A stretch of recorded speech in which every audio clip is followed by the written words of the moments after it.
आज आपण बनवणार आहोत गेवड्याची सुकी भाजी, जी टिफिनसाठी, किड्स लंच बॉक्ससाठी किंवा मग ऑफिसचा डबा असो किंवा रोजच्या जेवणासाठी परफेक्ट आहे. हेल्दी, प्रोटीनमध्ये भरपूर आणि अगदी झटपट तयार होणारी ही रेसिपी आहे. तर तुम्ही एकदा नक्की ट्राय करा. तर चला रेसिपीला सुरुवात करूयात. तर सगळ्यात आधी इथे मी गेवडा घेतलेला आहे. तर आपल्याला याला चांगलं स्वच्छ धुवून आणि बारीक कट करून निवडून घ्यायचं आहे. तर हे पहा, अशा पद्धतीने मी इथे बारीक असं कट करून घेतलेलं आहे. तुम्हाला हवं त्या पद्धतीने तुम्ही इथे कट करू शकता. तर सगळ्यात आधी इथे मी कढई गरम करायला ठेवलेली आहे. त्यामध्ये तेल घालायचं आहे, जिरे मोहरी घालायची आहे. जिरे मोहरी छान अशी फुलली की त्यामध्ये लसूण घालायचं आहे, बारीक कट केलेला. आता लसूण छान परतला की त्यामध्ये लगेच बारीक कट केलेला कांदा घालायचा आहे आणि थोडासा कढीपत्तासुद्धा मी इथे घातलेला आहे. कढीपत्त्यामुळे या भाजीला खूप छान अशी टेस्ट येते, त्यामुळे नक्की घाला. कांद्याला एक 2 ते 3 मिनटासाठी छान असं आपल्याला परतून घ्यायचं आहे. कांदा छान परतला की लगेच यामध्ये थोडीशी हळद घालायची आहे. आता हळद घातल्यानंतरसुद्धा त्याला एक 2 ते 3 मिनटासाठी आपण कांद्याला चांगलं असं परतून घ्यायचं आहे. आता यामध्ये आपण भाजी घालून घेणार आहोत. आता यामध्ये भाजी घालायची आहे आणि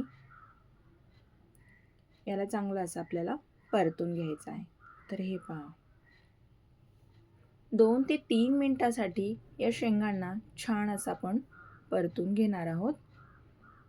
अगदी झटपट आणि कमी वेळेमध्ये ही भाजी बनून तयार होते आणि सकाळच्या घाईमध्ये तर अगदी 10 मिनटातच बनून तयार होते. याला एक वाफ काढून घ्यायची आहे. तर शेंगा कोवळ्या असतील तर त्या लवकर होतात आणि जर निब्बर असतील तर त्याला वेळ लागतो. त्यामुळे शक्यतो ताज्या आणि कोवळ्या शेंगा घ्यायच्या. यामुळे भाजी पण खूप छान अशी टेस्टी बनते ताज्या शेंगांची. आता यामध्ये थोडंसं लाल तिखट घालायचं आहे. तर लाल तिखट हे चवीनुसार आपण घालणार आहोत आणि त्यानंतर मीठसुद्धा घातलेलं आहे. तर इथे मी 1 चमचा लाल तिखट घातलेला आहे. तुम्हाला हवा असेल तर तुम्ही यामध्ये थोडासा गरम मसालासुद्धा ॲड करू शकता. आता याला 2 ते 3 मिनटासाठी आपण छान असं परतून घेणार आहोत. आता यामध्ये मी भाजलेल्या शेंगदाण्याचा दाण्याचा कूट घातलेला आहे.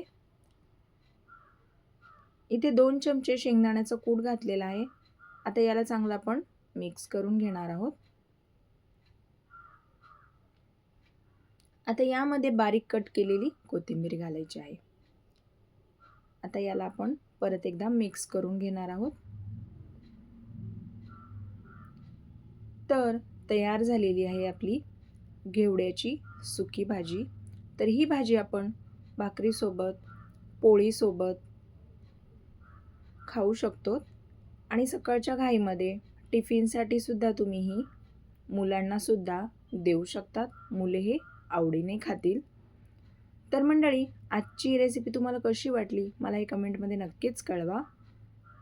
व्हिडिओ जर आवडला तर व्हिडिओला एक लाईक नक्की करा आणि जर तुम्ही चॅनलवरती नवीन असाल आणि अजूनही चॅनलला सबस्क्राईब केले नसेल तर पटकन सबस्क्राईब करून घ्या.